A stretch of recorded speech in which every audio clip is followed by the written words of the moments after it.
Bonjour à tous, je suis Didier Mazier, je vous souhaite la bienvenue et vous remercie pour votre fidélité à cette chaîne. N'oubliez pas de vous procurer cet excellent livre sur Photoshop, disponible absolument partout, et qui vous permet de comprendre quelles sont les fonctionnalités de base du logiciel. Une fois que c'est fait, on peut passer à l'aspect créatif. Et cette semaine, l'aspect créatif va consister sur cette image à pouvoir mettre en place une ombre qui va pouvoir également passer sur le texte de manière à avoir un effet assez subtil. Nous allons donc nous mettre au travail ensemble dès à présent pour voir comment réaliser cet effet.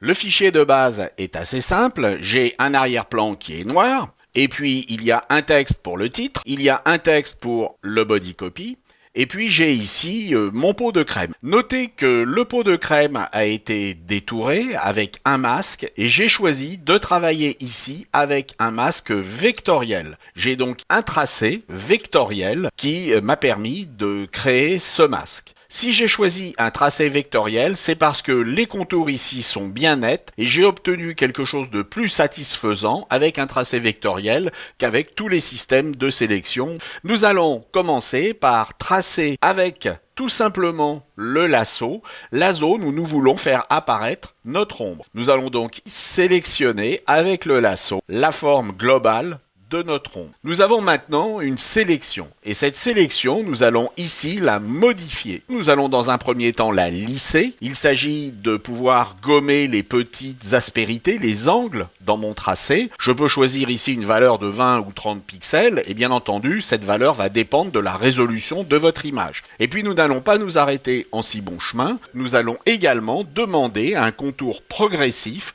pour cette sélection. Alors nous pouvons demander un rayon de 40 ou 50 pixels de manière à ce que les bords de la sélection soient flous. Nous allons bien entendu créer un calque pour pouvoir appliquer notre ombre.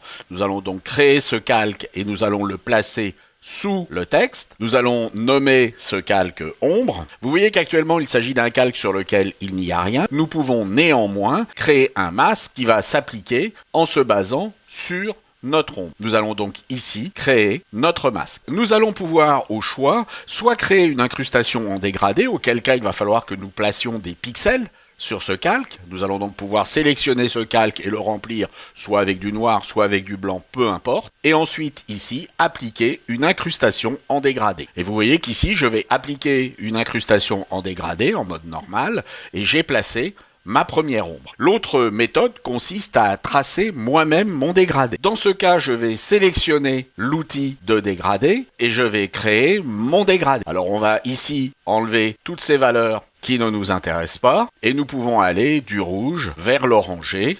Et je vais pouvoir maintenant tracer mon dégradé, qui de toute façon sera limité par le masque. Sur un dégradé qui bien entendu ici va être radial, je vais pouvoir tracer mon dégradé. Mon ombre a été placée. Donc vous pouvez travailler soit avec l'incrustation en dégradé, soit en traçant votre dégradé, ce qui permet d'être peut-être plus précis ici sur la façon dont l'ombre se répartit. Et je voudrais maintenant que cette ombre passe sur le texte. Pour ce faire, nous allons dupliquer ce calque.